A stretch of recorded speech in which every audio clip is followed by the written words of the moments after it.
Buhay pang Magnolia, halos maiyak na lang si Coach Trillo sa nangyari sa Meralco Bolts. Na-injury pa si Cliff Hodge Ginebra versus Bolts na naman sa quarterfinals. So last and final day ng elimination round, do or die game para sa Magnolia Chicken Templados kalaban ng Meralco Bolts. Will swerte pa ng Magnolia dahil still game time decision pa rin ang import ng Bolts dahil sa injury. Kaya naman heto't maganda rin ang simula ng hotshots na agad pinanguna ni Mark Baroka at ng kanilang import na si Ricardo Ratliff na agad nagtala ng combined 12 points. Under 6 minutes sa tres na to ni Aris Junicio, natambakan agad ng Bolts na umabot na ng double digit. Unstoppable si Kuya Cardo, mapa high post mano painted area na so far meron ng 15 point shooting perfect, 6 of 6 sa field. Off the bench, kumana pa ng end 1 si The Beast Calvin Abueva na nag-angat pa sa 15 point lead. Sa dulo, bagyang nakabawi ng minira ng Bolts sa panguna ng kanilang rookie na si CJ Cancino at naibabayan sa single digit 35-28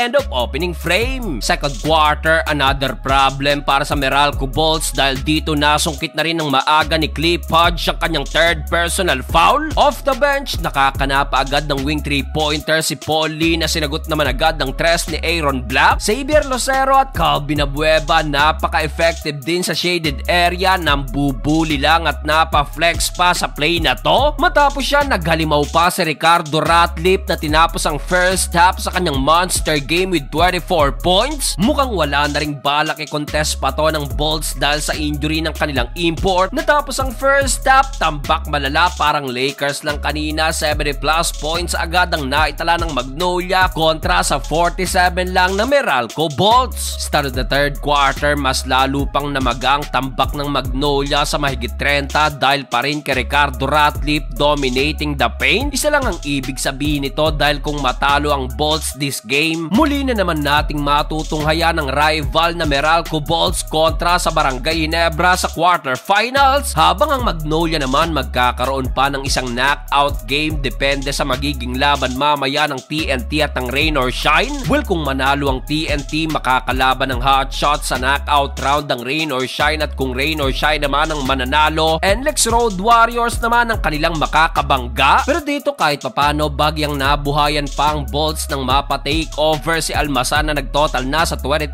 point shooting 10 of 13 sa field, kaya kahit papano na ibaba pa ng Bolts ang lamang 101-75. Fourth and final quarter, CJ Cancino and 1 kontra kay Lethal Weapon. Matapos nga lang yan, nasaktan naman si Hodge sa play na to at ininda ang kanyang right hand. Dahil dyan napakalumbaba na lang si Coach Trillo at halos maiyak. Another problem para sa Bolts dahil mukhang di maigalaw yan ni Hodge. Pero despite of that, nagawa pang maibaba ng Bolts ang lamang down by 20 points. Kaso sa huli, kinapos na rin yan. Buhay pang Magnolia at maghihintay na lang sila kung sinong makakalaban sa knockout game.